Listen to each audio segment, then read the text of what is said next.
All right, I don't want to go any further down that trail, so we're going to have to turn this big ship around.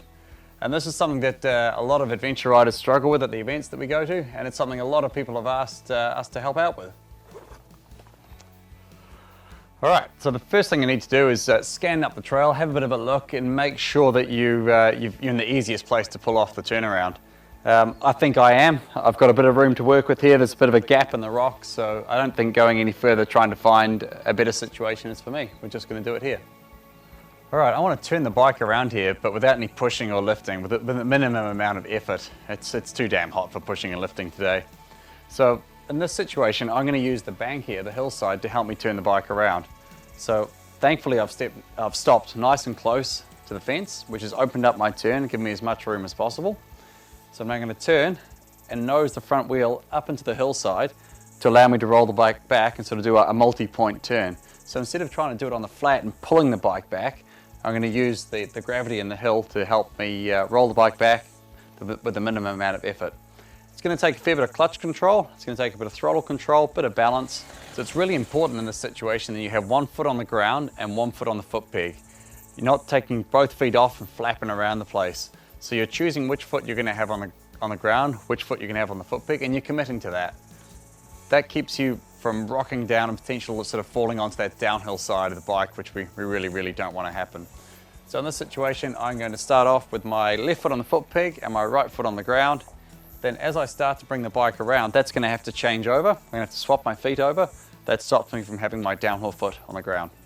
So you'll need to be in first gear for this, and one thing to look out for, especially almost exclusively on the 1290R or on the big BMWs, bikes that have hill hold control, you're going to need to disable hill hold control for this technique to work.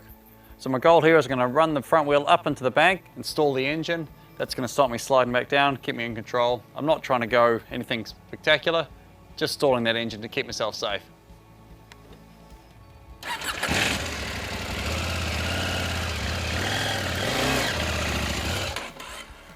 Okay, bike stalled. I've got lots of downhill to work with now.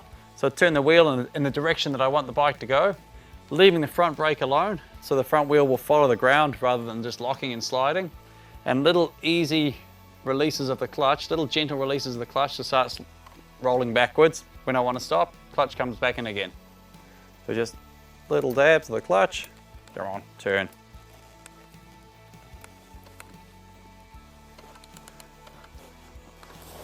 Swap my feet over, now I feel a bit more in balance. Obviously keep looking behind you. Edge it around. And at this point, all my weight's on the foot that's on the ground. I don't want to be too close to that balance point, otherwise if I wobble that way, it's going to be a bit hard for me to fix. So the bike's leant towards the leg that's on the ground.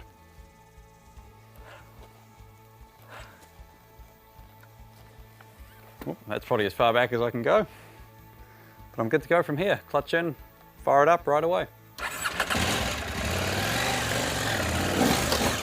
So imagine this hillside wasn't here and that technique wasn't available to me. I'd have to do something different. There's a couple of different ways you can do it. The safest way, especially if you've got a lot of gear on, you're on a big bike by yourself sort of thing, is just to slowly move the back end of the bike around using a little bit of wheel spin and using your hip against the bike to kind of push the back end around. So sometimes guys will call this an elephant turn. So that's when you do a big like hero slide all the way around in one go. It requires a lot of strength and you know, it's a bit of a hero move. You might not always feel like doing it. This is a less stress, safer, slower, but probably more reliable option for that. So the first thing, I have to jump on the bike, turn the bike as far as I can, get as much of the turn done as I can with the least amount of stress possible. So we'll do that.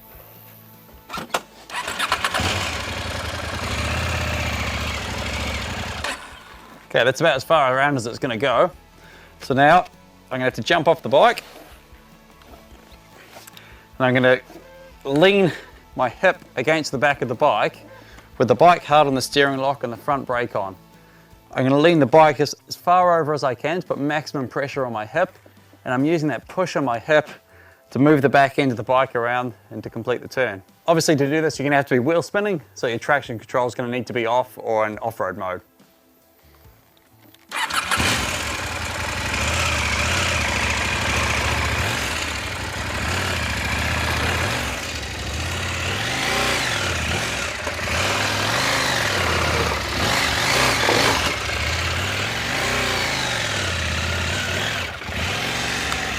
So don't need a lot of power, not a lot of wheel spin, just enough to get the back wheel to move. If it's too aggressive, the back wheel's gonna dig a hole and it's not gonna slide around. So that's kind of my go-to move if there isn't a bank or a hillside like that to work with. The real important thing is you feel lots of weight on your hip. You really have the bike leaning on your hip, and that's what makes it slide out with a minimum amount of wheel spin. Sorry, makes it slide around with a minimum amount of wheel spin. If you're too aggressive on that clutch, if you're too aggressive on the throttle, it's going to be really hard to control. So after low RPM, little bits of wheel spin and lots of pressure on your hips, that'll make it come around with nice control and no chance of throwing the bike on the ground. So that's probably an easier, less risky way of doing it than the big hero one go elephant turn. Having said that, we'll still show you how to do that as well. So the last one is the big hero move, trying to spin the bike around with the rear wheel spinning all in one go. So we're going to come up nice and close, give yourself as much room as you possibly can. Lean the bike over really hard, outside foot on the foot peg, inside foot on the ground. A little bit of front brake, turning the bars almost to full lock, turning your head in the direction where you want it to go, and then on the clutch, letting the wheel spin, rotating the back end of the bike around. It is a bit of a hero move. It requires a fair bit of strength. If your bike's, heavy and imposing thing to you, I generally recommend not doing this. Use one of the other techniques. But if you want to do the hero way, do the hero way.